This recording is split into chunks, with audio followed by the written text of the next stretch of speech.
Yesterday, the euro and the British pound extended losses against the US dollar. The pound sterling hit a new one-week low, while the European currency was the hardest hit as it came under pressure from the outcome of the European Central Bank's meeting.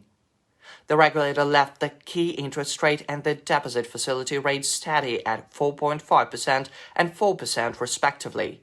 All eyes were on ECB President Christine Lagarde's comments at a press conference, which suggested that the timing of the first rate cut was not yet a done deal. Nevertheless, she repeatedly hinted at imminent rate cuts.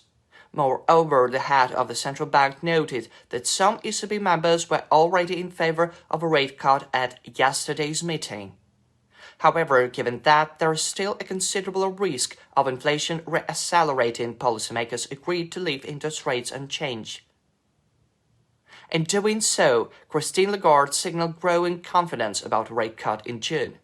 Thus, if inflation remains in a cooling trend, the ECB is expected to lower interest rates in early summer.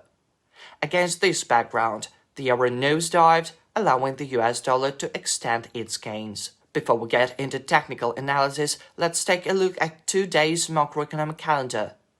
The pound sterling may suffer heavy losses, weighed down by UK GDP data.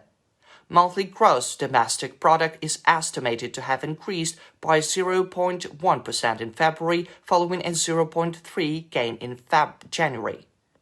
In addition, statistics on UK industrial and manufacturing production, as well as construction output, are due out today. If the figures are disappointing, the British pound will resume weakness.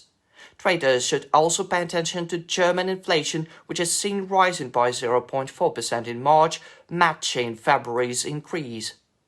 France and Spain are scheduled to release similar reports. Furthermore, market participants may take notice of statements from ECB officials. As for statistics from the United States, the University of Michigan's consumer sentiment and inflation expectation indices will be worth watching. If data comes in worse than expected, the euro and the British pound will have a chance to recover by the end of the week. What is more, Atlanta Federal Reserve Bank President Raphael Bostic and San Francisco Federal Reserve Bank President Mary Daly are set to speak today.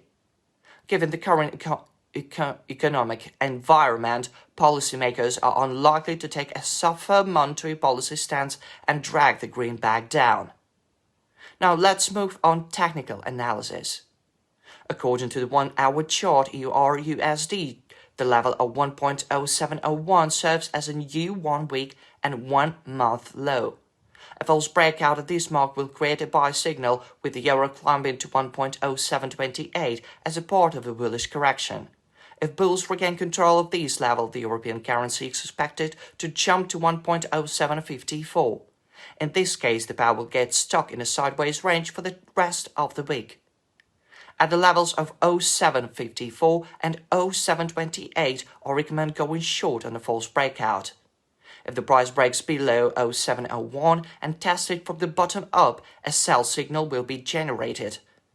This will take the European currency down to 1.0668 and probably 0.642. At the level of 0.642, it would be a wise decision to go long on a rebound to catch an intraday correction of 25-30 pips. Long positions at 0.668 and 0.701 can only be considered amid a false breakout. As for the British pound, much will depend on UK GDP data. If the price breaks through 25.47, the middle of the sideways range, and consolidates above it, the volume of long positions will increase. In this case, sterling will rise to 1.2579. A false breakout at this mark will make it possible to go short. If the British currency extends gains, short positions on a rebound can be opened at 1.2621, expecting a 30-35 pip move. If UK data is gloomy, the pound sterling is expected to dive to 25.11. A false breakout at this mark will generate a buy signal. Going long on the rebound will be relevant at the levels of 1.2482 or 24.51. Thus, one can count on an intraday correction of 30-35 pips. Good luck and have a nice weekend.